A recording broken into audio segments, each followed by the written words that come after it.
What up, y'all? We are at the end of September. Football is in full effect. Basketball is around the corner, and we even got some boxing to discuss this week. It's a great time of year to be a sports fan. Not a great time of year if your team is 0 and 3. Hell no. So we gonna get right into it because I'm not really in a great mood. My Carolina Panthers 0 and 3. We have no first round draft pick in next year's draft. We have no hope. We have an owner who, hold on, I'm about to pull it up real quick. Hold on, I'm about to cook. We have an owner who since he's taken over the team in 2018, his record is 27 and 52. David Tepper promised that he would not put up with constant mediocrity. And you're right, Mr. Tepper. You haven't put up mediocrity. You put it with dog shit. Cook, brother. Cook. Hey, bro, it's been Cook, tough, my brother. brother. It's a It's been safe tough. space, T. This a safe space. This man hired a bubbling, stumbling fool as a head coach and then proceeded to hire a narcissist who got fired by a drug addict in week 6 of last season. Mm, Hey, facts don't lie, man. Hey, Bo. mm. It's You want to know how Cook, bad it man. is? You want to know how bad it is, bro? I went to the Monday night game, bro. The sound system in the stadium was so bad. It is embarrassing, just like David Tepper's ownership, bro. It's little shit that it's little shit like that that just embarrasses. Reminds me of Dan Snyder. No disrespect, Dre. Not my But I'm owner not no trying more. but when the I sound don't know the system is guy. shit, the sound system is shit. The game day experience is shit. Everything about this team is shit right now. I have lost complete hope. I know people who have already given up their PSLs. I know people who are giving up their PSLs. People who have been PSL owners since the 90s have said that they're done after this year. Bryce Young, God bless you. You already got injured. Offensive lines regress. I hope that you're mentally tough, man, because this season is the type of season that can break young players come into the league. I mean, how do you go to Seattle and literally sit there and you have a coach that lies on the stand saying, "Oh, we practiced the other day. It was louder than the actual crowd at Seattle." Big cap. The same Yeah, Seattle he that was started capping. a little, the same Seattle that literally started an earthquake in a football game, bro. That Seattle, Make it like make sense.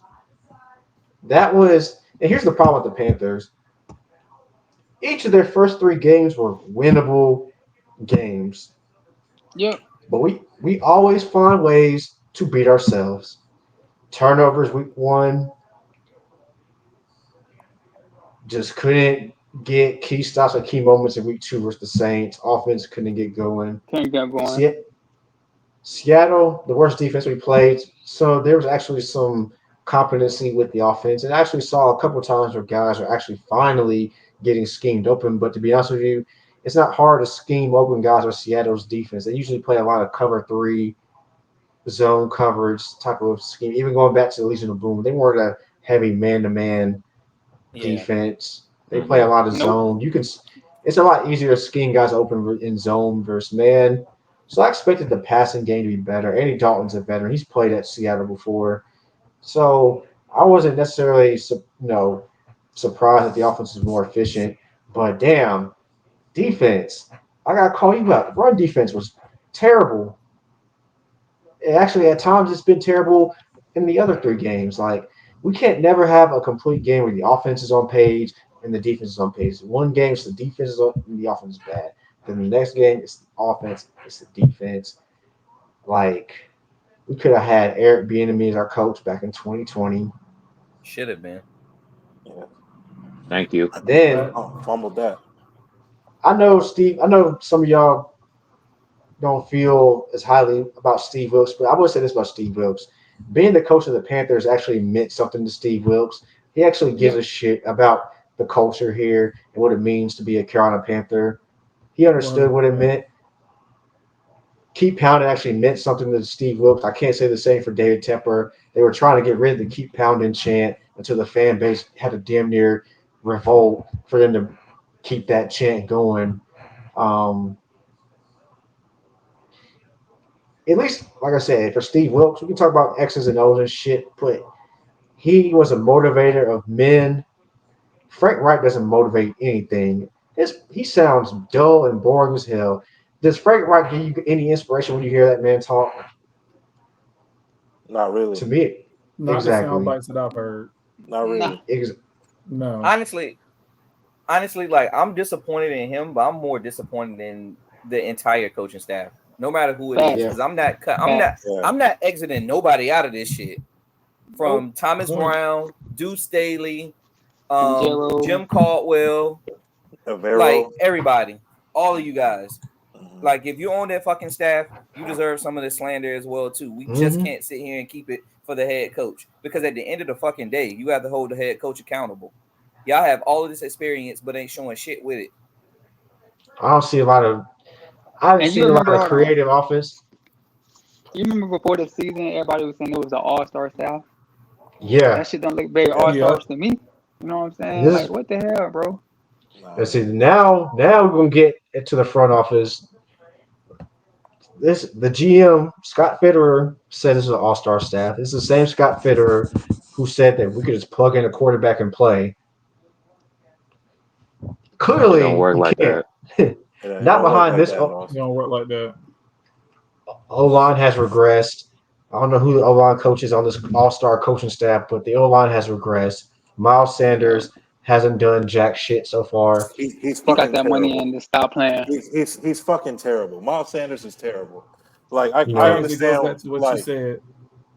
Look. I know he had like a 1-yard touchdown on Sunday, but I saw a lot of drop passes. I saw just a lot of incompetency with running tap dancing in the hole. Line. And I'm just like, man, I every time I see Miles Sanders play, I'm like, man, I miss Dante Foreman, man. I miss him, bro. My issue with I miss our running game last year. My issue with him goes back to game one. Exactly. Mm-hmm. If you don't fumble that fucking ball, we could be looking at something completely different at this particular point. Yeah. That's momentum. Momentum right there, bro. If you think about it, bro. You're a veteran running back. How are you not protecting the ball if you know that you're running into a hole? If you think about it, everything went downhill after that fumble, bro. If you think about it. Yeah. I was just about to say that, BT. Everything has been after that one fumble. After that fumble, bro. How I look at it also too with these games, because these have been winnable games and we have been up. It's always some critical time in the third quarter or even the fourth Dante Jackson gets toasted. CJ Henderson gets toasted at critical time. Man.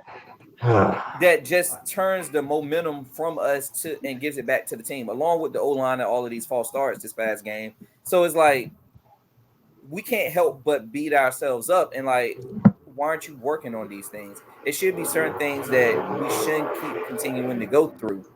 Like, I understand, like, we're going to get better. We're going to get this. We're going to get that. But it's like at the exact same time, we shouldn't have to deal with the incompetency at the same time, too. That's just my issue. Yeah. And, when we talk about the schedule, after the Saints game, we talked about 0-6 was a possibility. Now, seeing what we've seen from C.J. Stroud and the Texans, they're better than, what people originally thought going into the season. The Colts are better than what we originally thought so far. They big win at Baltimore this past Sunday without their starting quarterback and without, some other guys on that roster. They go into Baltimore, get a win. And then, we had Minnesota, the best wide receiver in the NFL, against Dante Jackson and C.J. Henderson, and Lord knows whatever's left of our secondary. Barbecue chicken. The Lions in Detroit. Lions, impressive 2-1 so far. They got a big game on Thursday, which could actually hurt us because either they're going to be pissed off that they lost at Green Bay, coming off of basically an extra bye week, having 10 days off, or they're going to have a bunch of momentum. Either Well, no, way, if you think about it though, they want revenge from last year anyway, because we ran the ball down their throats last year. oh yeah, True. what was Yeah. it? What Steve was saying? That's where revenge 320 yards rushing. That was against Detroit. Yep. Yeah. That was Yeah. against Woo! Detroit. Yep. Yeah, that was against They Detroit. want Yeah. revenge. Mhm. They're gonna be coming back and Yeah. get revenge off that game. Yeah. That And defense is then- going to come correct. And then we're not gonna talk about the Dolphins. I mean, they're the best team in the NFL right now by far. Right. And they might hang. Ain't nobody They touching scary. They They scary. They scary. Yep. Scary They now. are. Like Ain't nothing but trap they're niggas over good. there. Good, and then they're scary because we gotta see the Dolphins at some point too. And I'm like, now the threat is they can hang 50 plus on you at any moment. That's a legit threat now. Yeah. And this is This is not college ball. This is professional. They can hang because they show mercy because they could have scored 80-90 if they really wanted to. They definitely if starters were in from beginning to the end, that was the 80-90 piece that was going to get to that dropped. in a bit. The backup, you know the backup quarterback put up 23 points or 24 Exactly. points. You know what's scary about them? Like they can turn a 5-yard slant into an 80-yard touchdown. Yeah. They Speed. That, Yeah. bro. Speed. They got nothing but trap niggas, bro. Crazy thing, they put up 70 without Jalen Waddle, man. Jalen They Waddle, put up 70 without Jalen Waddle. That's crazy. But they, I mean the guy, the running back out of Texas A&M, Chin, I think is his name. Yeah. H-Chin. Oh, he killed LSU last year too. Yeah. So I mean, I don't know how his production was the first 2 games, but that was something I guess like he picked it up, you know, on Sunday. Yeah, I guess in place of Jalen Waddle, but man, it's scary at full strength. It's impressive because like the concept I saw when they played the Patriots, it's their routes that they have that Mike McDaniels have them running. They're getting open without setting picks some of the times. Like that's how fast they are. Like they so fast that you're gonna leave a gap because you're worrying about this player breaking the play open. That there's gonna be a gap somewhere. So that's what it's impressive. Like he knows, Mike McDaniels knows his team and he knows how to scheme his offense the way he wants to. So that's what's a scary sight. But I have a question. Man. But I have a question since I know y'all talking about the GM and everything. Cause I want to go back to the trade y'all had with the Bears because we saw how the Bears, what they're going through and everything. I seen y'all talking about it should have been maybe Brian Burns traded instead of DJ because maybe for both sides just would make more sense. I actually want to take it a step further. Seeing how Justin Fields is just not working with the Bears right now. It's just no matter who's the coach there, what they do over there, it just doesn't seem like it would have been a better fit if y'all would have just sent Burns over there for Fields and some picks. And y'all would just got Justin Fields in a new situation with DJ Moore, and they get Brian Burns and draft picks. Because that's what it seems like. I think like that would have been a better trade out of all the scenarios that y'all had with that trade between the Bears. If the picks and the money worked out, I would have preferred that. It depends on. It just depends on honestly who's the coach.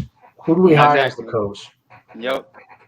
Do you think Frank Wright would have did wonders with a more guy in Fields? No.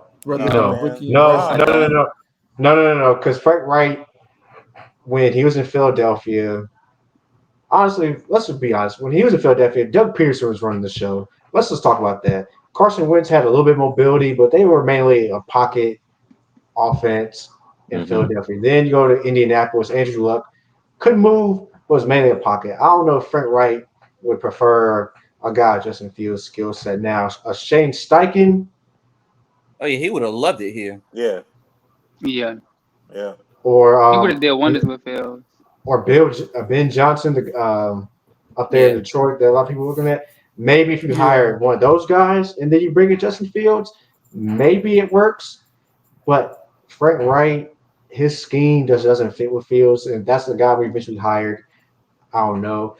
It depends on the coaching. I think it would be a different situation. You know, you trade Brian Burns, you bring in a Justin Fields, or you could have just drafted Justin Fields when you had a chance. But, you know, it is what it is. It is what it is. But that 21 draft class is looking funny in the light in general. Yeah, that shit looking bad, man. Yeah. Yeah. That shit looking bad. The only one doing good is number 1 pick. Mm-hmm. All them other quarterbacks looking sus. And he still got stuff to prove. And he still got stuff to prove. Yeah, he got a lot to prove.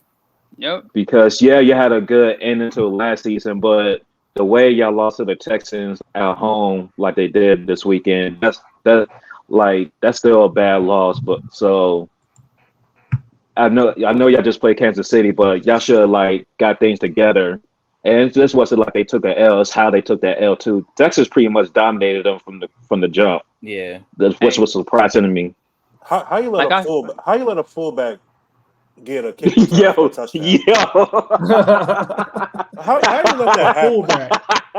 Not a halfback. I saw that on NFL Red Zone. I was like, I know he ain't about to score. Fullback. I know he ain't about to score. None of y'all can tackle him, bro. When was the last time a fullback actually scored a touchdown? I know like that, based on that, like I'm like he probably runs like the 49ers or the Ravens. The 49ers fullback or the Ravens fullback. Ravens. That's the only fullbacks I know that gets incorporated into any type of offense. And the 49ers fullback. The 49ers fullback. 49ers fullback, yeah. Yeah, the 49ers fullback, yeah. That position is almost obsolete for real. It really is. It pretty much is. Like it's only. Like I mean, because you got to think about it. Most teams are opting to have that additional tight end on offense. So it's like I'm not mad at it at all. Or DN. They sometimes put the DN as a fullback. Right. Yeah. Exactly. But speaking of bad losses, Dallas had a bad loss. The Bears had a terrible loss. There's one team who really shit the bed this weekend. Got absolutely embarrassed. And we're going to get the floor to Corey. It is time for ISO. Corey. Corey dropped the beat. Hey, no Vaseline, bro. You know about to get killed now. You got no Vaseline, bro. Hey, Sean Payton, you bitch ass nigga. My nigga.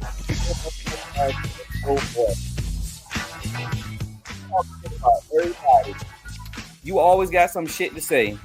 But every time it's time for you to show it or for you to step up, what do? You shit the bed. You end up gripping the sheets. You end up getting railed. You end up getting rammed. Your career looks like a Pornhub career. Damn. Talk about one of the best coaches. Niggas try to tell me this is one of the best coaches to ever coach the game of football. This man ain't nothing but Mike McCarthy, but skinny. Oh, Lord. The best coach that I ever seen in my life. That shit said that Sean Payton without Drew Brees and without a bounty ain't nothing but Urban Meyer, and that ain't nothing but the truth. Keep going. I can't stand Sean Payton with a passion. Like, come on now, for real. Let's keep it hot.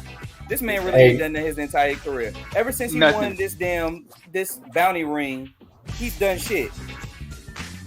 The Minneapolis Miracle. Yep. This quote unquote no pass interference, which it wasn't. Let's just keep it at that. Like, it's so many times he's had the better team, and so many times he's supposed to go to the Super Bowl. He's supposed to do this, he's supposed to do that, but he ends up shit in the bed. Like, what else can you say? What else can you do? Don't tell me that this is a good coach ever again. And this is no disrespect to Russ, but Russ, either you find a way out of there or you need to hang him up. Just go hang with your wife, man. Go make some kids. You got the bag, you got the money. Like, bro, we don't want to go kiss some babies, Russ. You. Kiss them babies, Russ. Please, some babies. Please, man. Just go sit down somewhere. What Sean Payton saying? Go kiss them babies. Right. That's all I got to say. 70 points to 20. Come on, man. Go sit down. NFL game. Ooh. All that talk about Nathaniel Hackett. Right. Worst coaching job. Worst coaching job. All of that. All this before the season. Oh yeah, we're not gonna do what they did last year. We're not gonna do. Yeah, you did. But they not. But they did. Yeah, you're right. He's right. Right. He's right. They're not doing what they did last year. The offense, the defense stinks. The offense only good for the first quarter and maybe a half, and that's it. Second half offense is atrocious. This this man really said that was the worst coaching job, bro. Nah, this is the worst coaching job, bro. But fellas, can I run some game? Can I run some game real quick? See, we're going. You know how Stephen A. talk about how he's little love doctor segments and everything. I'm gonna give y'all a little scenario of what's going on with the Denver Broncos. So you have Russ in Denver, and they was with Nathaniel Hackett. The relationship, it just didn't end well. So they had to break up. So then the Denver Broncos, they found them a new guy, Sean Payton. And you know how sometimes when a guy, they get with a girl and they know who their last ex was, they just talking off the reckless, talking about, oh, I'm better than this guy. I'm going to do this better than this guy. I'm going to do the, doing a little dirty macking. And then they kind of find out that there's a reason why the other boyfriend didn't last. And now you're about to find out why you ain't about to last. That's what's about to go on with the Denver Broncos right now. These guys, Sean Payton's finding out why Nathaniel Hackett really didn't. That organization is messed up from the top to the ground, man. Like when you got Shannon Sharp, first and a second. When you got Shannon Sharp on live TV, crying for help, saying that top to bottom it's atrocious. Like I don't know how he had time to blame the Cowboys the way the Denver Broncos looked this weekend. It's not even just this weekend; it's the first 3 games. You got L's to Jimmy Garoppolo, Oakland Raiders. Then y'all had a 21-3 on my team. Y'all coughed that game up. Then you find yourself getting dropped a 70 piece. Nobody scored 70 since the 60s. 70 piece. I mean, 70 piece.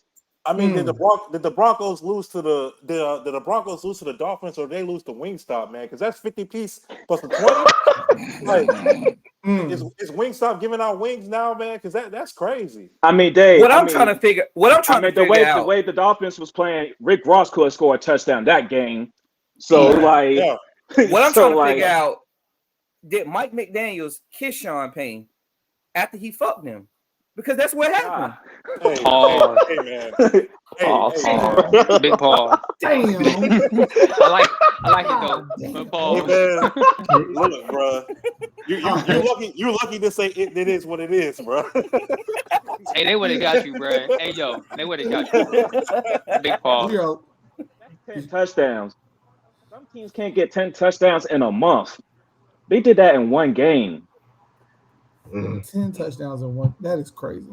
No field goals, no punts. I was watching end zone. I was watching NFL Primetime, and they mentioned 6 teams and they're like the amount of points they scored, and it was barely above what Miami scored on Sunday.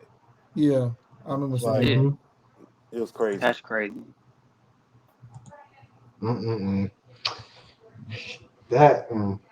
It's bad, y'all. Like that's embarrassing. Hey, you know what's worse, y'all? Y'all know what's worse, y'all? The Broncos play the Bears next weekend. Watching that game. It's not even a middle. Somebody's fan base is going to be on suicide watch. Somebody's fan base is about to be on suicide watch after that game. To be fair, though, to be honest, the Panthers are 0-3 versus the 0-3 Vikings. So that's actually a mid. Something's got to give, man. That's actually a mid. Both of those teams are supposed to be better. Yeah. Kirk Cousins. Hey, I'm hoping that he actually just give up. You said it great for fantasy. Look, Kirk Cousins, you're a vet in this league. How the fuck you don't know how to manage the clock? Like with all that time that you left just tick, tick, tick, tick, tick. Just letting that see. I knew this was going to happen. I knew this was going to happen. So everybody watched that little quarterback show. They was like, Kirk Cousins is such a good guy. He's a family man. Hit the music, bro. He's a family man. I got one. He's so cool. We put the chains on him last year. Like he got it. Oh my god. Do it. That game as a whole. Really? Idiot goes for 4th down on your own 24-yard line. On the line. Like, the prime example of you watching a game until a trick off. Because each team was trying to trick off each other to see who was going to try to lose the game for their own team. Like that was like watching Chris Paul and James Harden flop at the last minute of that bubble game. Hey yo, that's what I watched that day. Y'all know it's true. And literally in a 2-minute span, we have 4th down on your own 24. Gift wrap touchdown to win the game. But not only did you mismanage the clock, you threw a pick. Oh, you threw a pick. Wow. Terrible throw. It's like, yeah, Minnesota, they're going to do something this year. They're going to do something this. We got Jets. The defense should be better. Where's the defense at? Hey, chill on Jets, bro. Chill on Jets, man. No, Jets is the only thing they got vibing over there. The only thing the only thing they got going over there. Yep. Free Jets at this point. Like Free my running back. Free my dog. A running back, but for some reason they didn't want to play the running back that was making all pros and going to the Pro Bowl. Woo. But they didn't. They don't need a running back. Running game non-existent. If it wasn't for Jefferson, like they would be getting blown out every game. Big fact. Yeah. Hey, my dog lead the league in receiving yards too. 458 in 3 games. 458 in 3 games. I looked that up. Yep. So it's just sad that after 3 games, when y'all should be 3-0, y'all 0-3, and now y'all have to go. Now y'all go. Who they gotta go against y'all this weekend? Yeah. Oh, they better get it done. No, I don't put it past them. They should win that game, but I don't put it past them. Breaking news: Xavier Woods is out. Xavier Woods is out. I saw that. Yep. So we without JC, Xavier Woods. We got JP, Shaq, Xavier. Who else? Corey, over or under Jets having 150 yards receiving? 152? No, I said 150. He going 200. Who is literally is nobody on that? Who is gonna stop him? You gonna put Von Bell on him? Von Bell and like three and 3 other DBs? 152 touchdowns is the minimum. I'm not even trying to be 150 because he's actually having a better start this year than he has last year, which is crazy. Yeah, that's crazy. Like the only thing that's gonna stop them from winning that game is Kirk Cousins. Yep, true. Again, I agree with that. Fantasy quarterback, unreliable in reality. And I'm not even talking about like, he's gonna cough the ball up or anything. It's just gonna end up. But he is. He's gonna throw so. He can't, bro. Like Kodak Black say, I hope so. I hope so. but that's the thing. He's gonna throw one. That's how it all begins. Everybody's like, he can't throw that pick.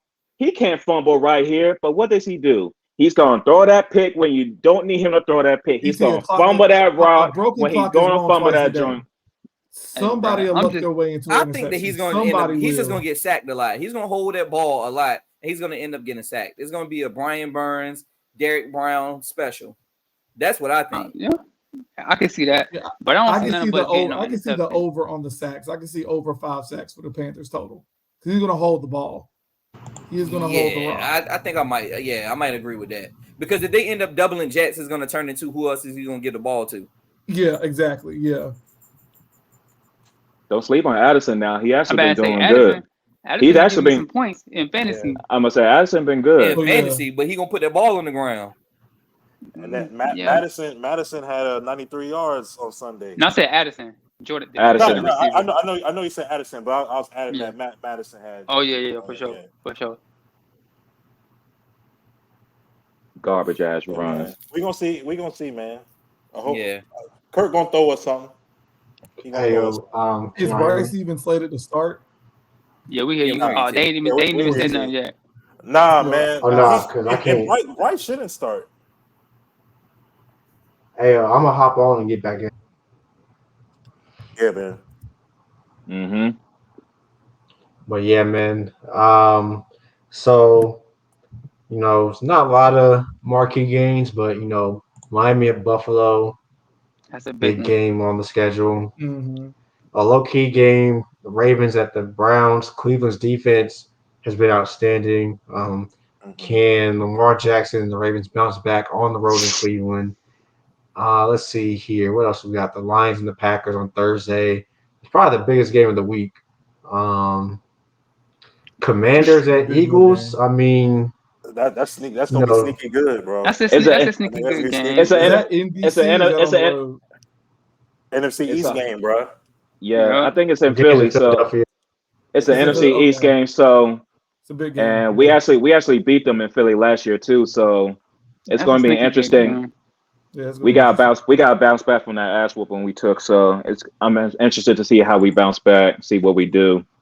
Because my sneaky game of the week, though. Oh, go ahead, Dre. My fault. Now I'm just saying, like Philly offense still look like they starting to click. I mean, they still got room to improve too, but so I'm really interested in that game. Yeah, my sneaky game of the week is Brad Steelers at the Houston Texans. It's going to be 84 degrees in Houston. The roof's going to be open. It's going to be hot. It's going to be humid. Pittsburgh is 3-point favorites. Their offense has struggled at times this year. CJ Stroud has looked good, but going against that Steelers defense is going to be a huge challenge for CJ Stroud. So I'm kind of interested in that game to see how Stroud performs against that defense. Also, can Matt Canada do anything? My God. Adolf Canada. When that nigga was at LSU, I knew he was trash. That's some nasty propaganda right there. That nigga running jet screens and shit. That's some nasty propaganda, man. Man, what's the over under on jet sweeps he's going to do that game? That nigga be running them jet sweeps, bro. Hold on, the necessary or the unnecessary? Because I got over under on 10. Hey, unnecessary ass motion for no reason. Hey, Brad, I got a question to ask you though. Is Najee Harris' job in jeopardy? Is this starting job? Is this starting job in jeopardy? I'm hearing some rumblings, man. Personally, I really do. Me personally, I think it is because the feeling around the team right now is that like Najee, for some odd reason, he's being really. He's trying to be Le'Veon Bell for some odd reason, like creeping up to the hole, trying to wait for that hole to open instead of just hitting it. And I'm starting to see a repeat of what happened last year in Kansas City when Clyde Edwards-Helaire was just creeping up to the hole, not hitting it hard. And then you had Isaiah Pacheco coming in and just slamming it in the hole and getting 8 or 9 yards. Well, Warren is coming in the game and doing the same exact thing. And people around Pittsburgh are like, wait a minute, like we need to get this guy the ball more.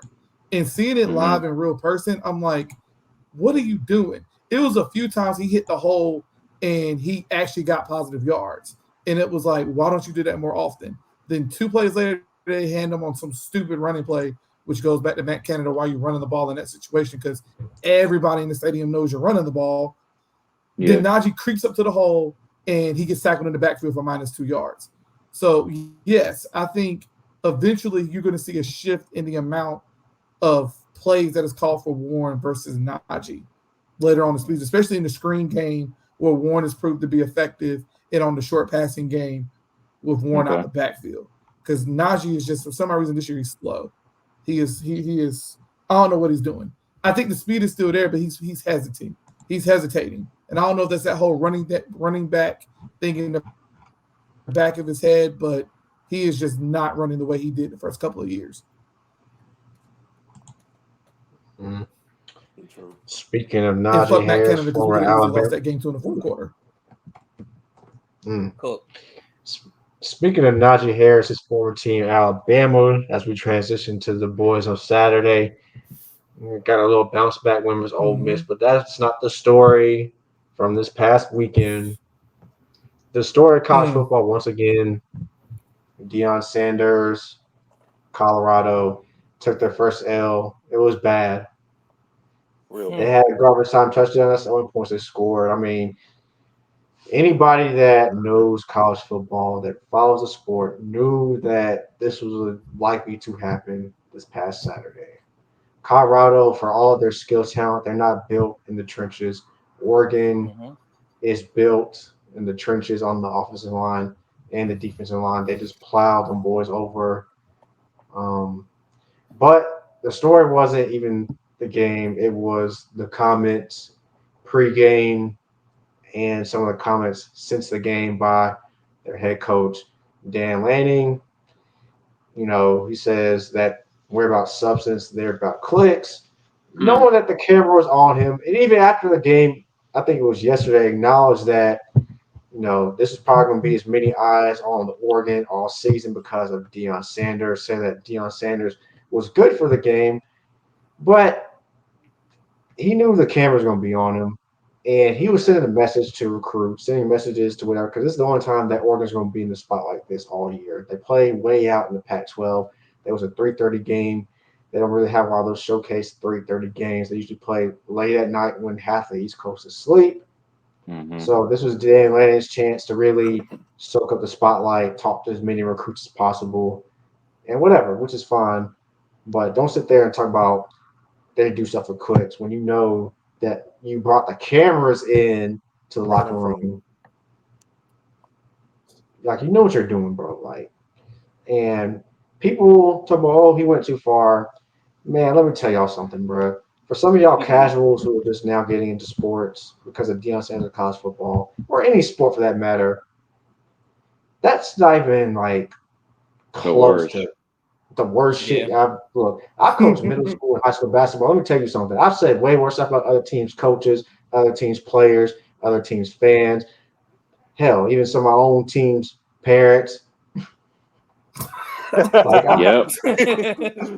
I've heard it. Yeah, it's called mental edge. Hey, it's called the mental edge first and foremost. Yeah, you have to get the mental edge if you want to win. Yeah. He took a team that was 21-point favorites and somehow had them believing that they were underdogs, like they were disrespected. Respect. That's what coaches do. That's what coaches absolutely. That's what he's supposed to do. That's his job. That's part of the job. And Michael Jordan made up scenarios in his head to get himself going. Right. The Bradford James story in The Last Dance is a prime example. Michael Jordan's a psychopath. Fucking psychopath, man. And we all know, like, college football, especially college football, it's all about style points. It's not like the pros where it's all about just getting a dub and going home. You got to prove to the playoff committee why you should be over this other school that might be just as good as you or similar to you. It's like, no, if you got a chance to beat a ranked team by like 25 plus points, run that thing up. Score, go for 2-point conversions, like run that thing up.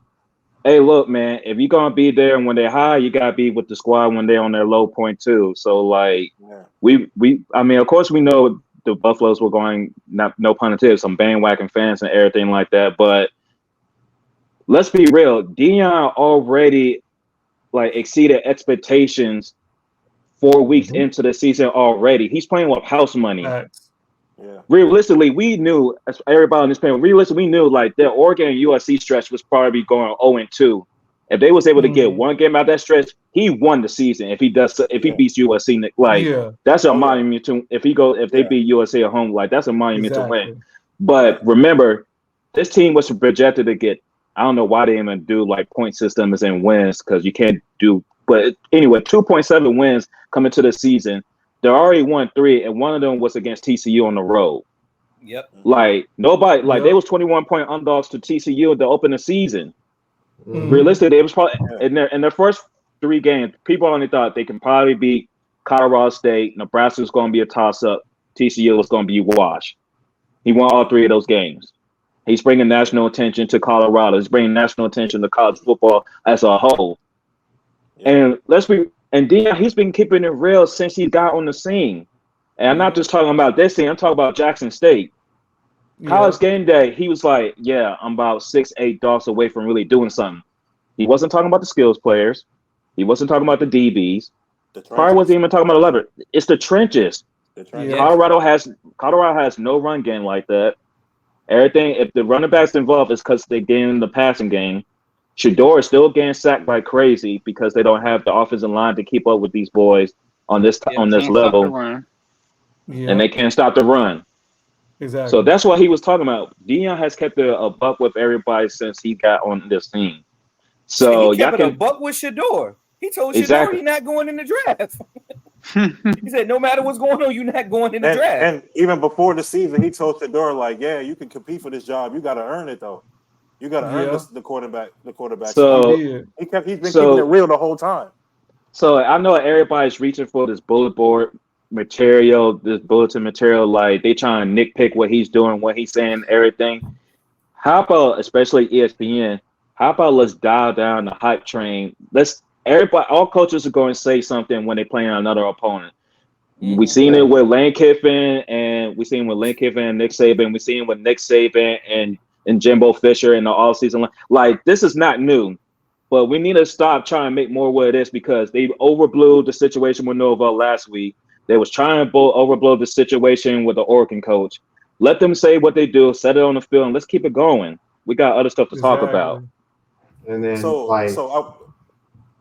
my bad, T. I just want to just kind of piggyback off of some things that Dre said because I'm going to talk about Colorado a little bit before I go to Oregon. A few things I want to say here about Colorado.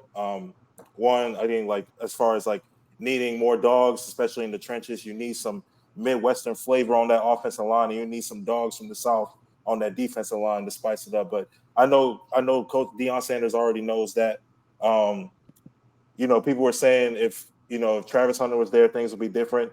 I mean, yeah, they probably would have lost by maybe 21 or 28. They probably wouldn't have lost by 35. It wouldn't make no difference. I mean, the only difference that Travis Hunter would have made is that, okay, they would have maybe had more playmaking on offense, and Travis Hunter would have maybe slowed down John Franklin, the wide receiver on Oregon, a little bit. But we saw exactly what Oregon was doing. Oregon wasn't doing no, push down the field type shit. They were literally running that shit down Colorado's throat. Pause. They were beating their ass in the trenches. They were manhandling them. You crazy boy. They were manhandling them, bro. I know. I had to say pause right there. You had to say pause for that one, bro. I had to. That shit was crazy, but that shit was crazy. But wow. But Bo Nix. I mean, to me, Bo Nix is just a Jake Locker with a Southern accent, man. I know he a Heisman candidate, but I saw Bo Nix at Auburn. I mean, yeah, he's playing well, but there's nothing that special about Bo Nix. It's just that the offense is a line to get the ball out quick. He's 23. He's 23. No, Bo Nix was the quarterback at. Bo Nix was quarterback at Auburn when Justin Herbert was at Oregon, bro. Yeah, they played each other. Yep. Yeah, they did. Man. So I'm hoping a grown man can beat up on some kids. Right. Right. Super singers. But yeah, man, Colorado's going to get smacked either way because they just simply could not go up again. Oregon is just better. Now I want to go to Oregon because, okay, first I'm going to address Dan Lanning's pregame stuff. So the pregame, I have no problem with his pregame speech because you have to get your team, fired up. And the truth of the matter is that this game was on 3:30 on a Saturday because of Colorado and Coach Prime. That's the only reason it was there. If Colorado was any worse, this game would be on FS1 at 10 p.m. Like that, literally the only reason it's on a key slot on Saturday is because of Colorado.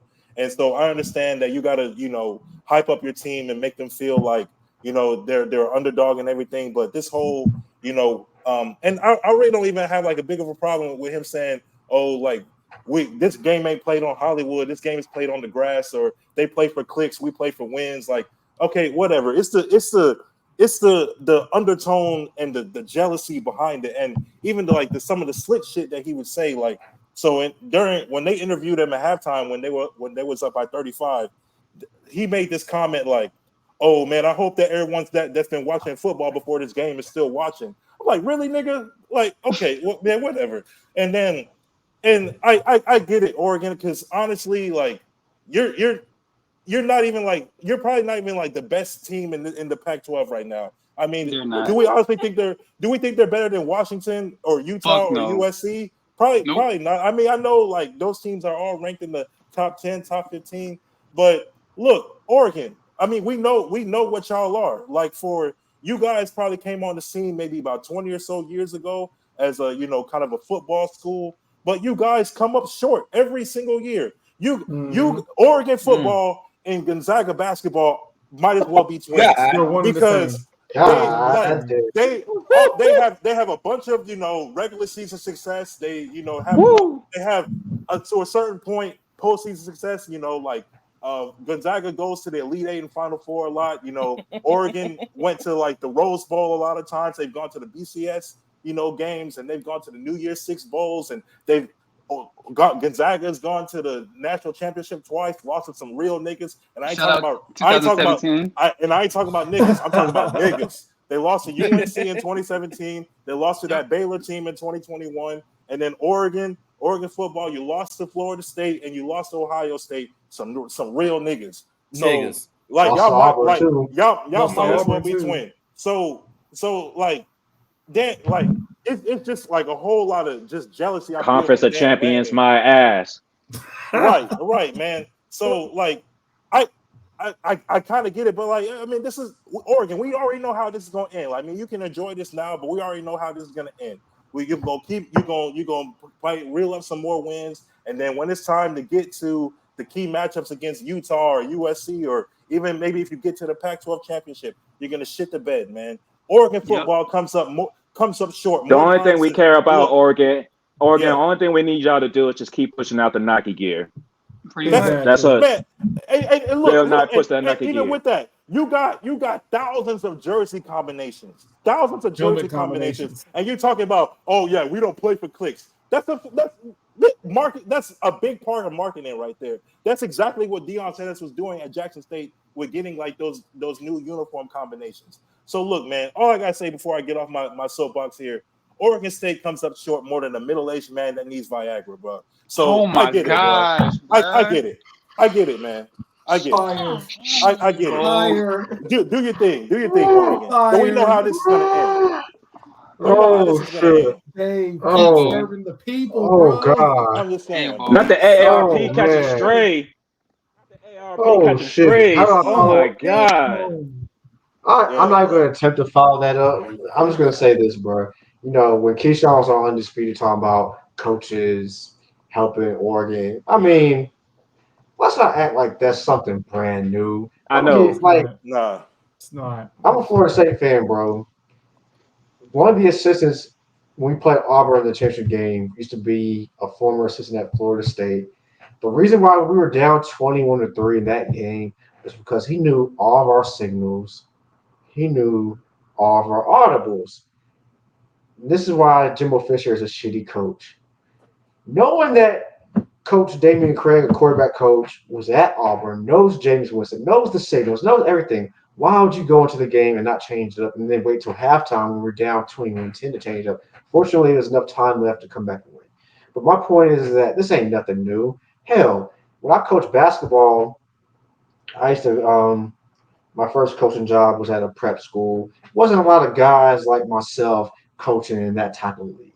So do you think that all of them coaches that don't look like me weren't scheming against me, my boy Royal, and the rest of my Katie and the rest of my coaching staff? They hated the fact that we were busting their ass year after year after fucking year. They hated that shit.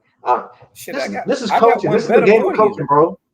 I got one better for you. We can go to the pros.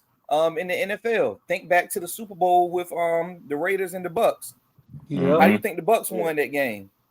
Mm-hmm. Yeah. Yep. Yeah, like this is coaching.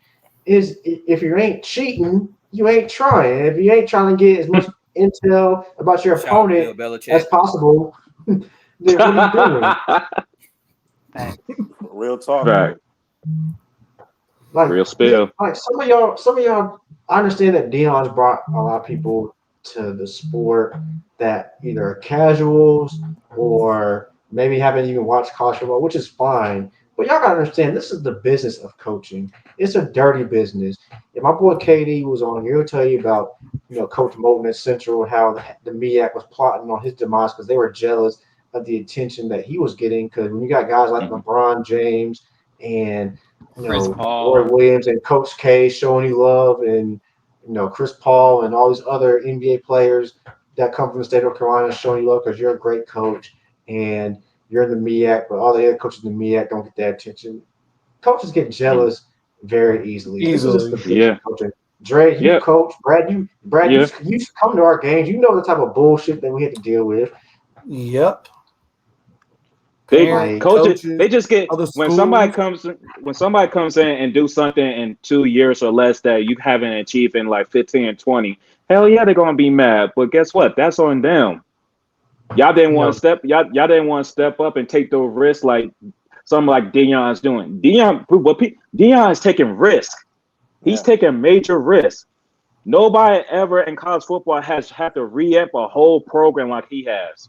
Exactly. Yeah. Not only that, Deion hasn't had to quote unquote pay his dues like some of these other coaches. Right. Like, he was a coordinator for a long what time, these teams are mad about, or man. a video coordinator, or yeah, they have to pay his dues like some of the other coaches. Yeah. But it was just fine when Jeff Saturday got the coaching position for Indianapolis. Thank you.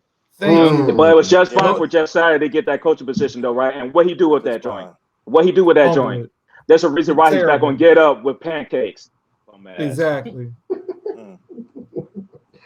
Hey man, like if you ever been a coaching, bro, I don't care what level of coaching. It don't matter if it's YMCA, bro. It's a dirty business, bro. Yep. I don't care if it's YMCA. I don't care if it's middle school, AAU, high school. You always gotta try to get like one up on somebody, man. I remember you have the time to survive. Terence sent me to scout another middle school team, and they knew I had been at some of Terence's games at the other gym, and the other coaches were looking at me like, we know that guy from somewhere. And I was getting looks, and I'm not even on the coaching staff, but because they knew I was there to scout, and they were like already up there looking at each other, I'm like, it's already started already. Hell yeah, we were scouting. Hell yeah, we're scouting, bro, because I had a point to prove. I had a fucking point to prove. As a black head coach, you always have a point to prove, especially when you're coaching in certain leagues against certain schools. Yeah. And the way that we coached and the swagger that we gave to the team that I had is the reason why we were 15-1 and 14-6 next year. We played better competition the next year, but we still, with that group of kids I had my first year coaching, bro, we only lost 7 games in 2 years. Like, we were basically 30-7 in 2 years. Like, they hated That's it. What's up. We used to beat teams. We used to beat teams' asses. We used to beat teams' asses. We ran it up. And not let up. That's why I had no problem. I had no problem with Mike McDaniel running it up. I don't have no problem with Dan Lanning running it up. Hell, if I don't like you, I'm gonna run the shit up. We put 80 in a middle school game on a team. Mike McDaniel's a better man than me. I would have gone for. We have a chance at history. I would have kicked that field goal. Still pressing it. I'm breaking that record. I'm breaking that record. I'm sorry. I'm sorry. How often are you going to get to 70? It doesn't happen like that, man. The last time it happened was in the 60s. Like, my third string used to run niggas up the court. Hell, y'all was pressing up 40. I don't give a fuck. You can't break the press. That's your fucking problem. Shitty ass motherfuckers. Hey man, it's like Shannon Sharp said on First Take, man. Like he said he would have kicked the field goal too, or he would have ran the score up too, because I'm gonna let you know how bad you are. I'm gonna let you know that you fucked up. I'm gonna let you know that you're not prepared. I'm gonna let you know that you should have did this right. Hey, y'all, I'm so glad we're talking about coaches right now, because a perfect said, well, let's talk about how Ryan Day got juiced up after they beat Notre Dame, bro. Bring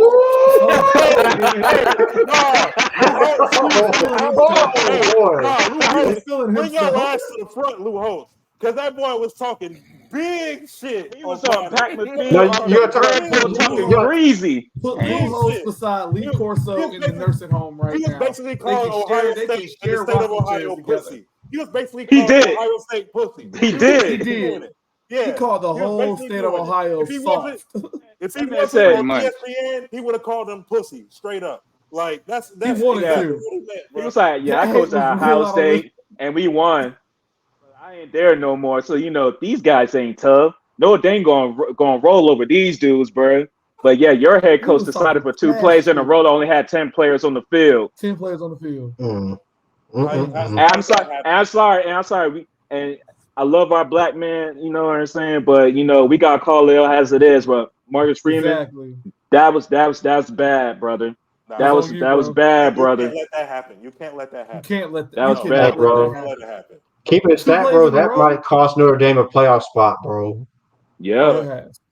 It has. And we're gonna find out about Notre Dame. Actually, we got to find out about Notre Dame and Duke, because they play each other this weekend. So this is about to be an ugly game.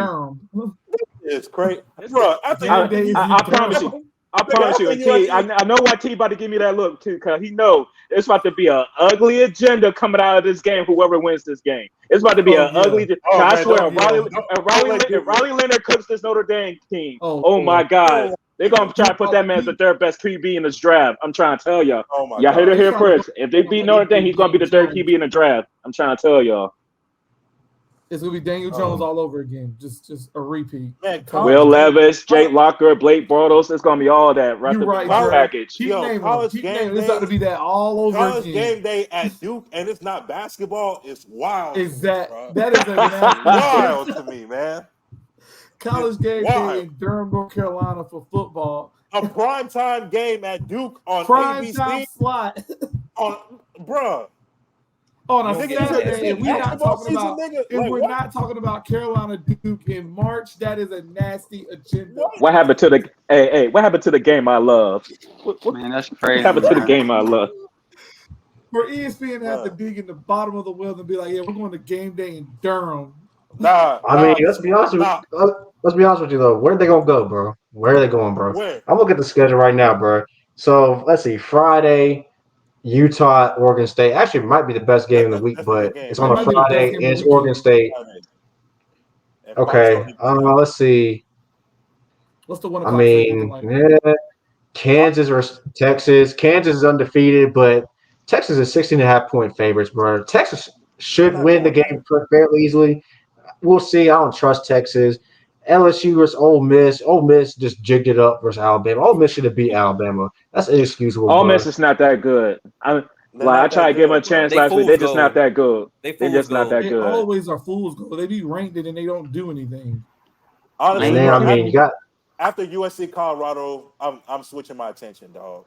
Man, what else, bro? I mean, these games are mid this week, bro. Because it's another mid week for Colorado. If y'all haven't been outside, y'all, this is a good time to go outside. You know, party, do a family activity. You know, hey, spend some time with your family, bro. Hey, yeah, I mean, I was gonna do that regardless. It's my nephew's birthday. After about 4 p.m. Eastern, yeah, go spend some time with the family. Spend some time with the spouse and the kids. You know, go see your your sneaky lane. Do whatever you gotta do. Hey, chill. Go to the gym. Go do something else, bro. But I promise you, man, that 3:30, 7 p.m. slot, hell no. Nah. Hey, man, it's a good time to have an afternoon session, bro. Put your girl through the mattress, bro. Oh shit! Oh shit! Hey, oh, yo! Hey, yo! Chill, bro. Oh my God! Out. Chill. Oh. Hey, bro, them afternoon sessions be hitting sometimes, though. I'm just saying, bro. Hey, man. Some macaroon, some green tea, you good to go, bro. Hey, bro. Get it how you live. Viewers take it or leave it. T out here giving free game. Hey, T giving out free game, y'all. Hey, man. Hey, block macaroon, bro. I'm telling you, bro. Fellas. Oh, my God. We're so off the rails right now. Hey, man, we got hey, that was crazy. Hey, that bro. Was crazy, it's what's called Shaz and bro. That's crazy, bro. Hey, it's Shaz and for a reason, man. For a reason. I ain't mad at it. T just want everybody to win. He just want everybody to win. Hey, you too, bro. Don't flag this channel, bro.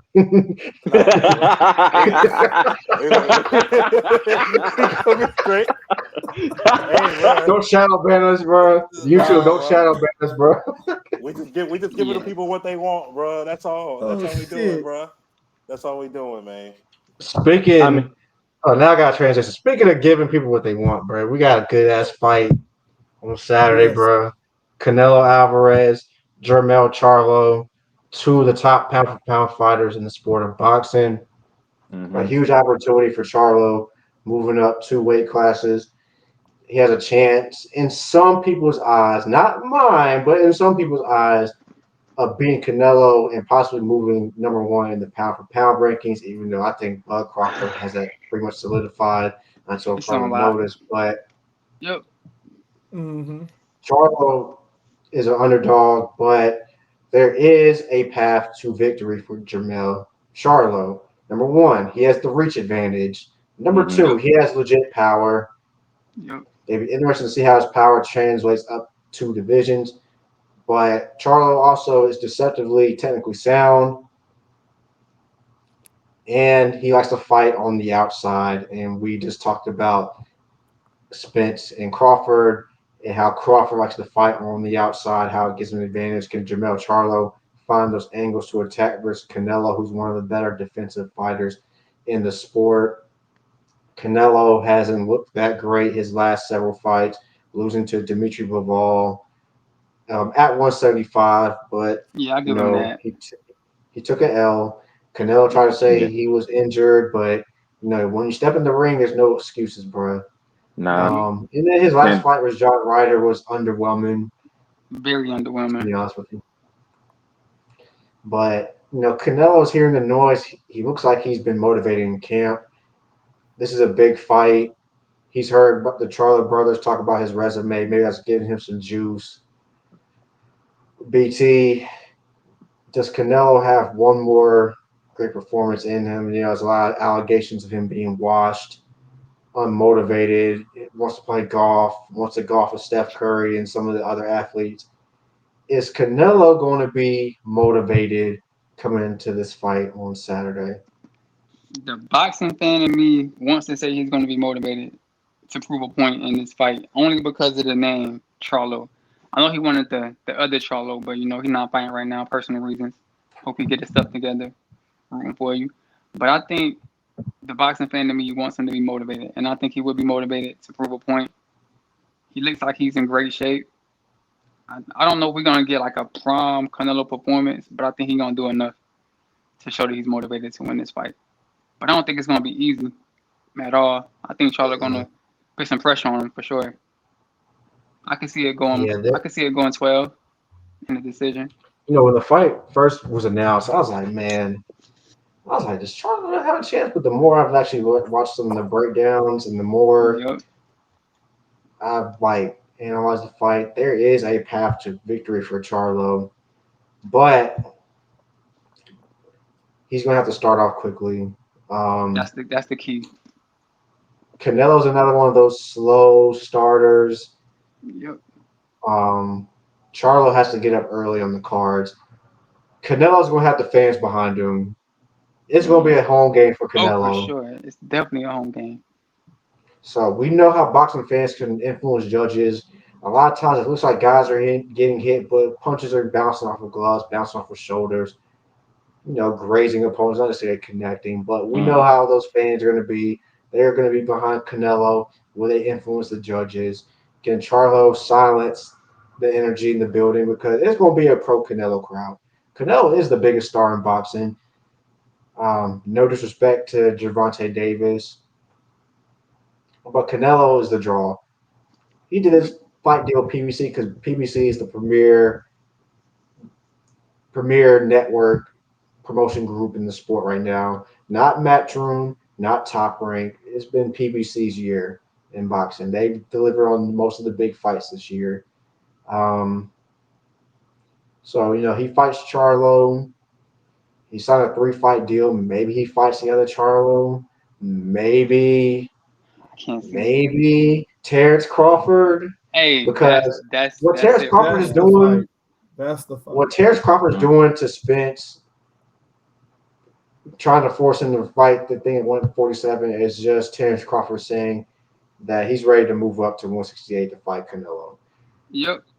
He knows that Errol Spence isn't going to fight at 147. He knows Errol Spence is done.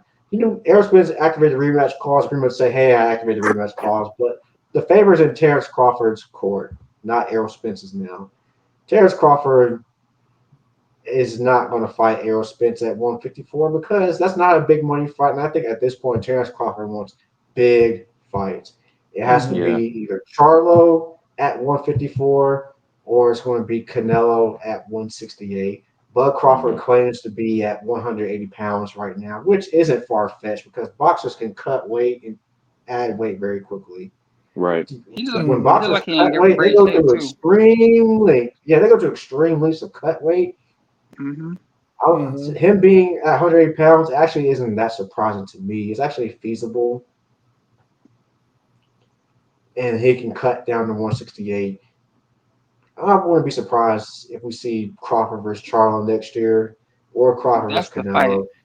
That's the fight I want to That see, would be man. Canelo's last signature fight of his career. If Canelo can beat Terence Crawford, that would be a nice way to cap off his career. If Terence Crawford can beat Canelo, that puts him in a whole other stratosphere. We're going to have some real conversations. Well, that's some serious Yeah, conversation. serious conversation. Yeah, that Mount Rushmore. Yeah, but we're talking Mount Rushmore at that point. Somebody We were gotta come already off that talking about thing, Mount boy. Rushmore. We were talking about Mount Rushmore this past fight. Because hypothetically, even though they're saying Charlo might have to give his belts at 154, let's say Crawford became undisputed at 154. That's three divisions you've been undisputed in. That's Never been crazy. done before. You go up to 168 and take Canelo straps. That's a completely different conversation. You are literally might be talking GOAT conversation if he does that. You seriously might have to have that conversation. It's not if far-fetched. he does that. Yeah, it's not far-fetched, man. It's not far-fetched either. It's really not far-fetched. Yeah, but looking at the boxing schedule, fall usually kind of slows down in boxing, but there are some fights coming up this fall. We got Shakur Stevenson fight Edward De Los Santos. It was supposed to be Frank Martin, but we know how these negotiations go, man. The business of boxing, man. Yep. Business of boxing, bro.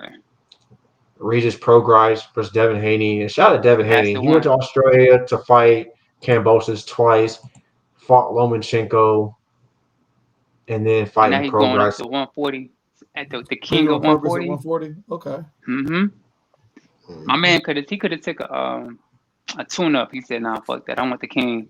I respect that. I can see Devin Haney fighting Teofimo after. If he beats Prograis, I could see him fighting Teofimo Lopez. That'd be a good fight. That's the one. Good fight. That's the one right there. Yeah, I mean, there's some other fights coming up, but like I said, fall things kind of slow down a little bit, but there are some signature fights left. Artur Beterbiev fighting Callum Smith. I really prefer to see Beterbiev fight Dimitri Bivol, but they're on two different promotion teams. We know how this shit goes, man. But Artur Beterbiev is somebody to watch an eye for, because if Canelo had fought Bivol, he probably would have ended up fighting Beterbiev. I think Beterbiev would have hurt Canelo. To be honest, Beterbiev's power is something serious at 175. I'm just disappointed with boxing with the heavyweight division. What the hell is Tyson Fury doing fighting an MMA fighter? Because he just wants I know it's in Saudi Arabia. I know it's for big money. But are you really that scared of Usyk? Are you scared, Tyson Fury? I think he is, bro. I really do think he is. I really do think he is, bro. They have been reports. They've had multiple opportunities of trying to get that fight done with Usyk, and they haven't. And it's getting to the point where Fury's looking funny in the light because it's on you. And they said it's looking like somebody ducking over there. They did. They said Usyk was willing to take a less cut to fight Fury and get this undisputed thing done, and Fury's camp is still bullshitting. Sound like a bitch to me. I wonder why. It smells like somebody's ducking the England smoke. He doesn't want any of those fish and chips at all. Like 50 Cent once said, "I smell pussy." I knew that was coming, bro. I smell pussy. I smell pussy. I knew that was coming. I mean, after getting Ryan Garcia versus Tank Davis and Errol Spence and Terence Crawford, and then getting Charlo versus Canelo, there's no excuses for these guys to not get these fights done, man. Tyson Fury, exactly. Like you said, the ball was in your court, and you could sit there and talk about Usyk this, Usyk that. Usyk was going to take less money. I was saying that Usyk doesn't give a damn about money. He gives a damn about glory. He's fighting for his country. Yep. You know what I'm saying? Usyk is like guys like Lomachenko, Usyk, man. These guys are literally just fighting for the pride of Ukraine, bro. There's a lot going on in Ukraine. Yeah. They're fighting for the pride of their country, bro. They don't give a damn about the money. Damn the records, damn the money, damn the belts. They fighting for that flag, and that's something. That's something that's dangerous in any sport. You can ask. We realize that. We realize that, Brad. We realize that. I mean, I've heard my uncle talk about when the tennis season is over and they start doing the Davis Cup. You have people ranked in the 200s because they playing for their country. Beat guys like Federer and Djokovic because they fighting for that flag. So when it comes to start fighting for country and pride, it changes the whole game. And it sounds like BT said, I smell pussy because like Fury do not want that smoke right now Brad. at all. Go He does ahead, not want Brad. that smoke at Get all. it off, know, Brad. Stop talking about Brad went to Vegas and was like, man, fuck all this shit, bro. that man saw Matt Canada while he was over there, so he got pissed. He's amped, bro. He is amped, Mo.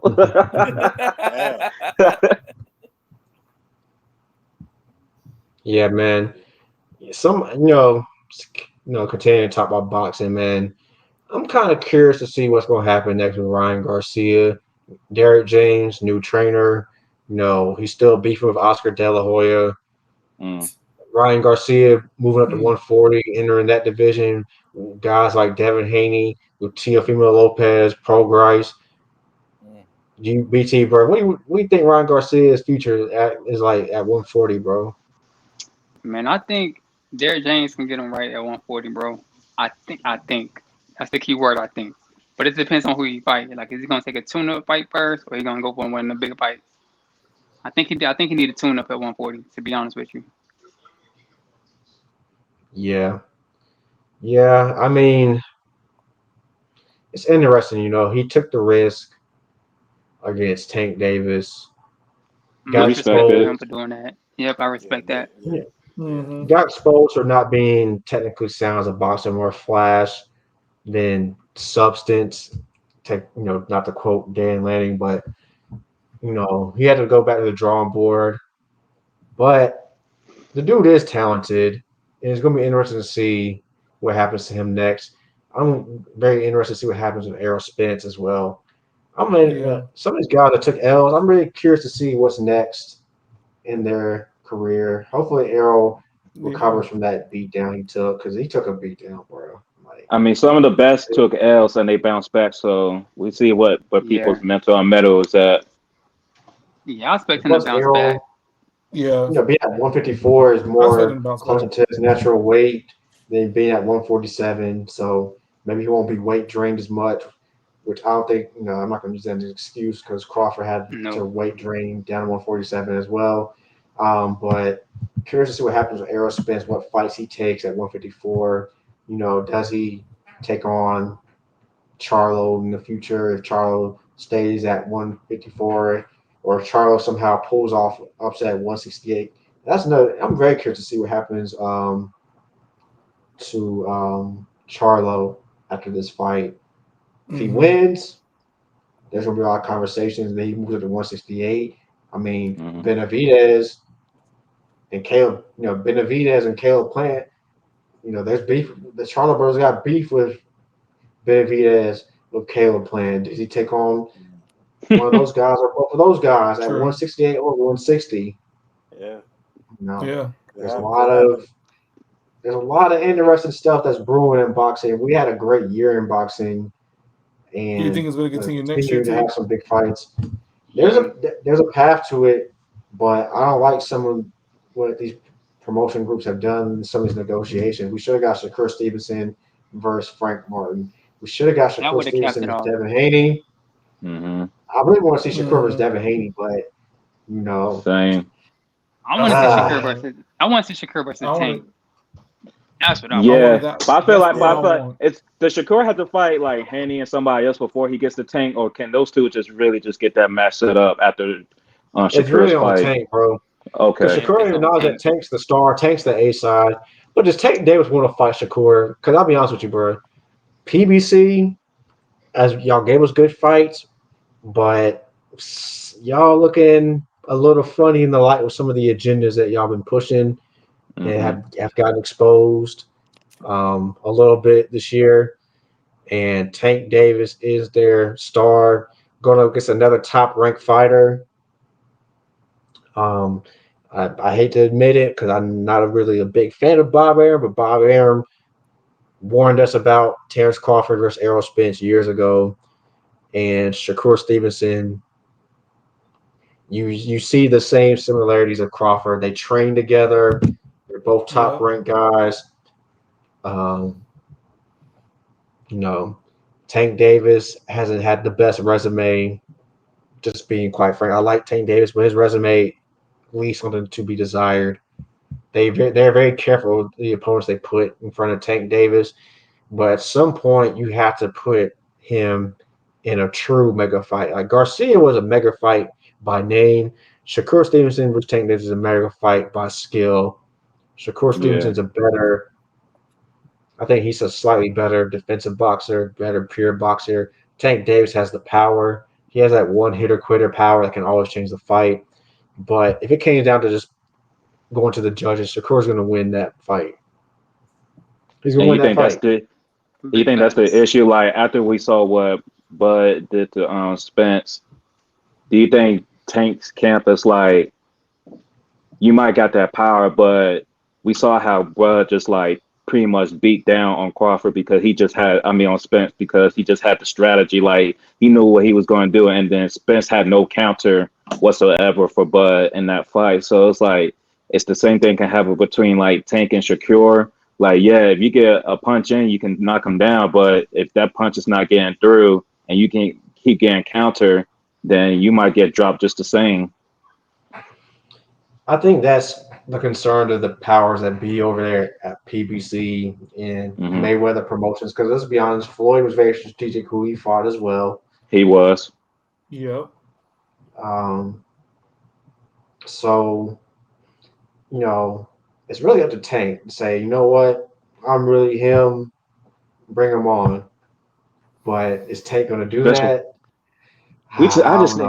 I just need more of that attitude in the sport, man, because we get to see it pretty much all across the board in other sports, like people searching somebody up because I want to be known as the best. Like I don't want to leave no doubt.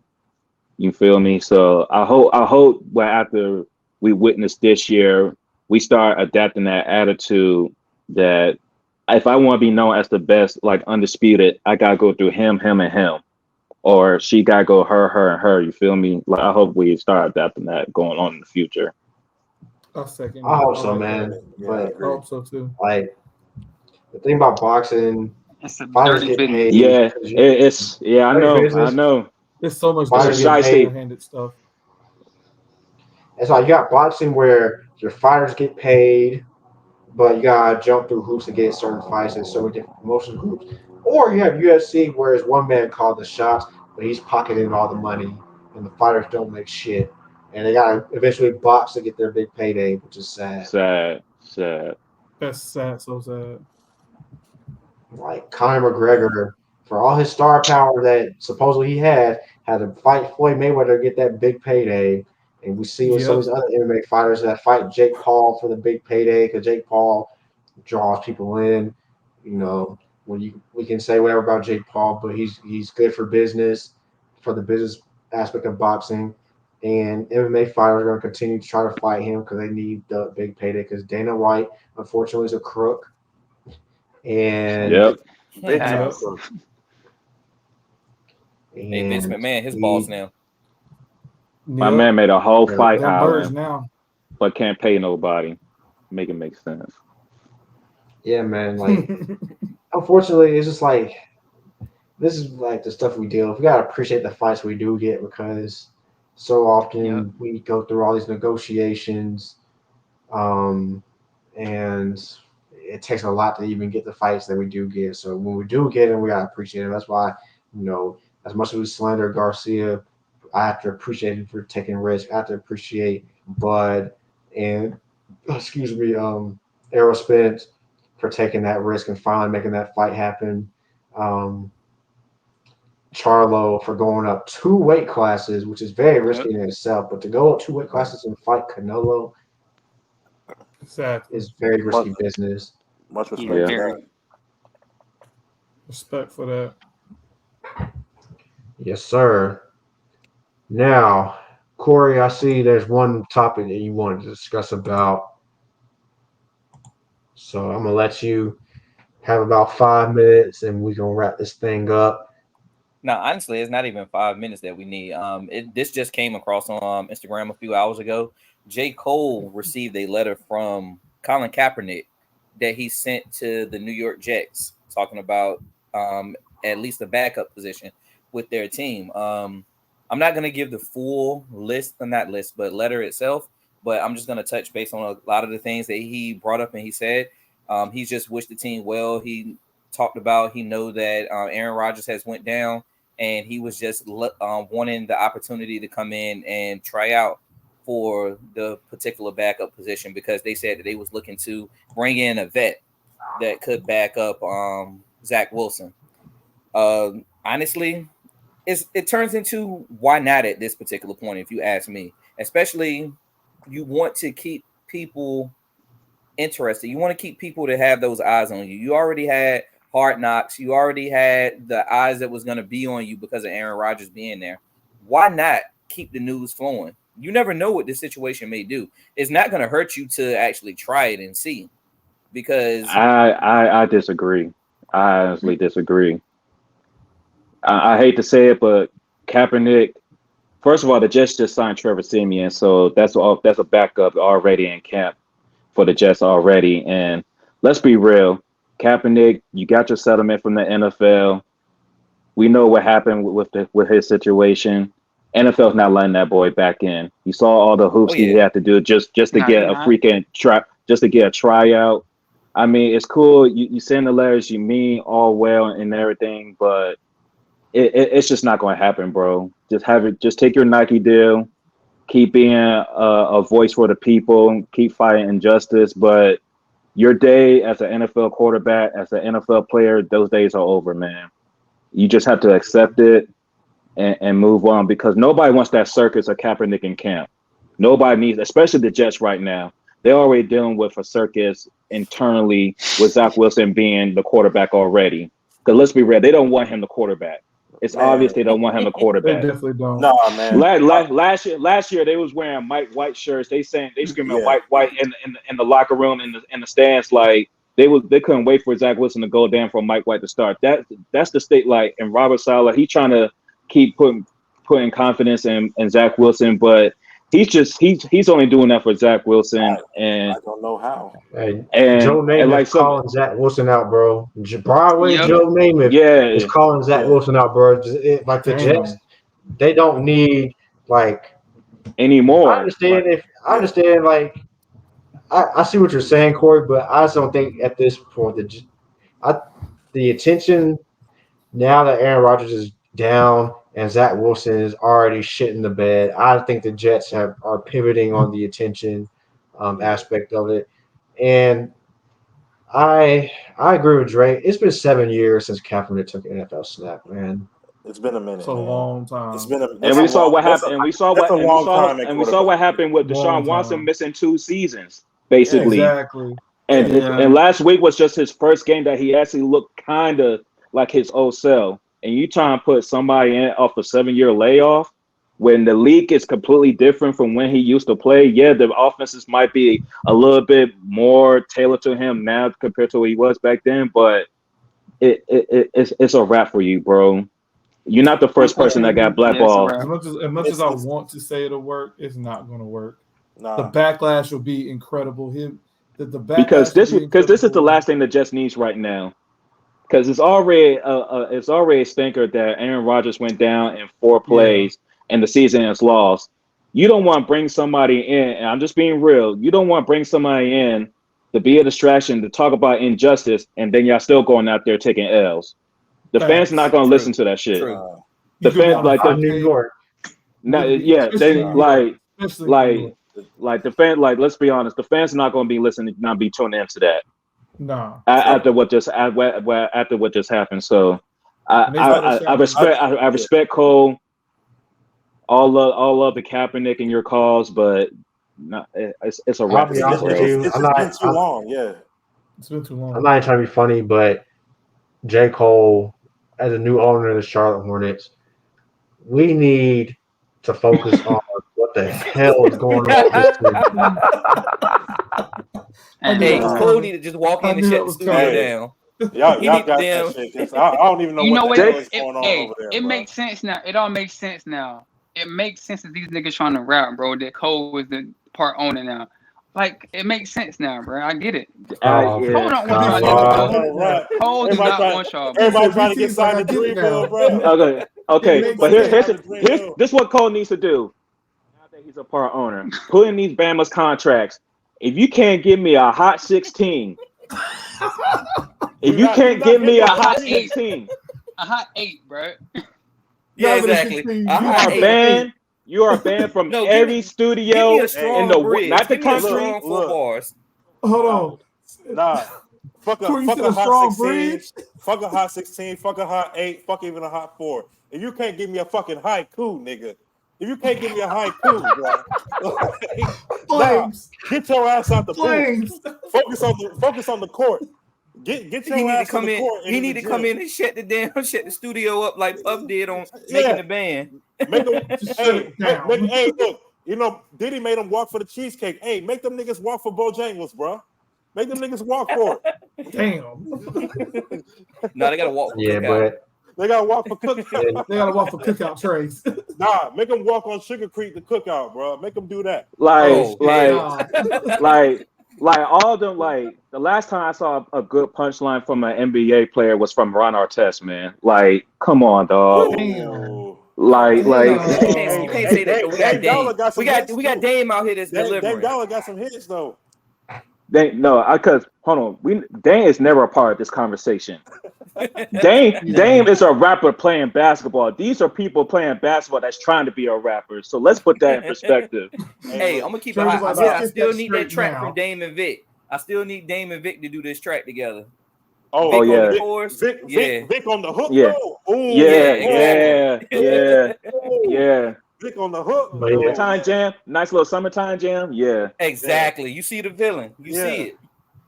Yeah, man. Yeah, but on a serious note, though, and we can close after this, though.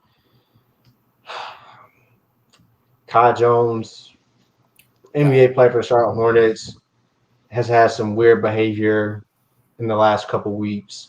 Hasn't been showing up to workouts, but posting videos and links to his YouTube channel, him rapping questionable videos that has been acknowledged by the coach. There is a culture of young players just having real struggles with this franchise, and I don't know what needs to change. You know, we can go back to Malik Monk, his situation, James Bouknight, you know, with the alcohol, Miles Bridges, drafting Brandon Miller into this fold. And y'all probably don't want, and y'all can honestly add LaMelo into it too, because he's been doing fine, but he got to chill with the reckless driving out of the arena, man. Yeah. Because one of those days it's gonna be a car right there, and you're gonna get smacked, bro. Like, chill with that. Like, calm all that shit down. He been need to chill with that. He been doing that since he got there, bro. He been need to chill with that. Like, I don't know what's going on with this team, but as the NBA, wow, niggas. But as the NBA kicks off training camp this week, Mikal Bridges tweeting horny stuff to WNBA players. Miles Bridges talking about sliding on the ops, bro. You playing the fucking NBA, man. Stop, cut the shit. I know what ops you sliding on, bro. Sliding on the ops. Like, what ops do you have, man, bro? You're better off rapping about using Cash App to pay strippers. You better off doing that, man. I like you better when you was doing that, bro. Come on, bro. Sliding on the ops. I got Cash App. You NBA. Shut up. Sliding on. Come on, bro. You in the NBA. Summertime. I'm sorry, y'all, but the Hornets are just the Jailblazers without the postseason appearances, bro. That's God. what it is, bro. Damn. Tell me I'm wrong. Tell me I'm wrong, bro. Tell me I'm wrong. Tell me I'm wrong, bro. Damn, Tell me I'm wrong. Hey. No, but like got some type of charge on here, bro.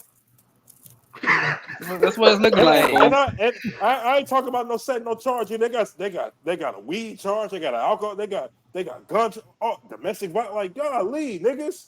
Shit. Hey, bro. They looking real. Y'all just a John Morant trade away for really doing something now. Hey, you know how like in the NFL that period from like May to like early mid-July is like dumbass season in the NFL. Yeah. Niggas love getting in trouble during that time, bro. Fuck really fucking do. May. So, From fucking March. From February to March. Yeah. February to So March. like from April, May, June. So from like the end of the season for some teams, which is April, to literally like middle of September, right before training camp, bro. Especially right before training camp, we've just seen some guys just say some dumb shit, do some dumb shit in the NBA. My point is, training camp starts literally this weekend. It is time for these guys to get back in the gym, and we will be talking about hoops next week. We will be previewing the NBA season starting next episode, leading all the way into the regular season. Yes. Basketball never Dame stops. Lillard. Ball never stops. Dame Lillard was favored to go to Miami, but now I'm hearing Toronto To the is the favorite. Make it make sense, man. To the 6. Hey, Dame, don't come to the 6, man. You ain't gonna go to the finals here. Make it That's make not sense, gonna happen. But Hey, Dame gonna get the Drake feature though. That might be the reason he get the Drake feature. Man, he ain't get the Drake feature without coming here, man. Like, don't come here, dog. hey, Drake need to be worried about writing better bars than that whipped and chained you like American slaves bullshit he put on that scissor track, bro. What the fuck was that? Damn. Oh, man. That was some questionable bars on that track, bro. Hey, man. Hey, I'm just being real, bro. Hey, look, speaking of more bars, man, I'm gonna switch it back to football a little bit, man. I consider myself part of the Colorado fan base now, at least for now, and watching them get smacked, and you know how like you watch your team get smacked, and then the next game comes on, and you still mentally processing seeing your team get smacked, bro. That was me Saturday night, and then I was so drained mentally. I felt so indifferent about the Panthers, man. I felt so indifferent about them, how they were playing against Seattle and losing, man. Seeing all that. I don't know how y'all deal with this every weekend, rooting for a college team and rooting for an NFL team, man. Like I felt like a chick that's just addicted to dating broke niggas. I just felt disappointment after disappointment after disappointment. I just couldn't help myself. I just couldn't help myself, man.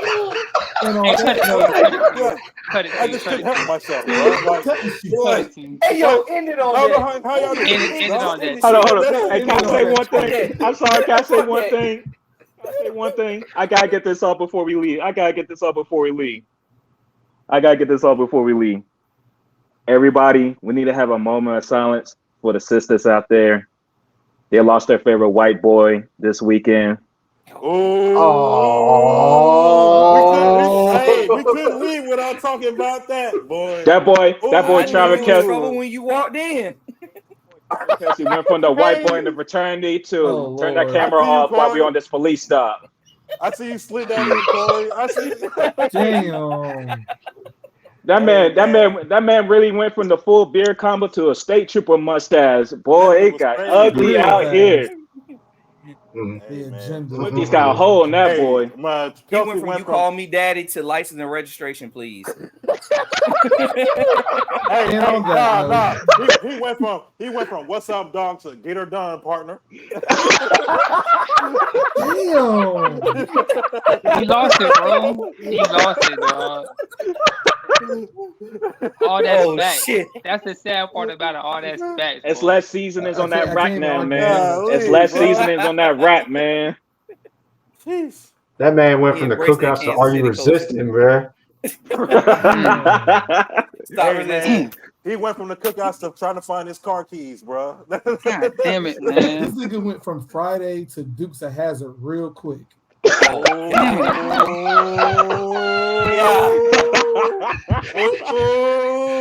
We cooking. He went from Kings of Comedy to the Blue Collar Tour. God. Hey, my man went from Dave Chappelle to Larry the Cable Guy, bro. From Bad Boys to Miami Vice, bro. It's a sad day, dog. Sad day. God, This nigga went from the Mint to Christie's Cabaret. Hey, nah, this nigga went.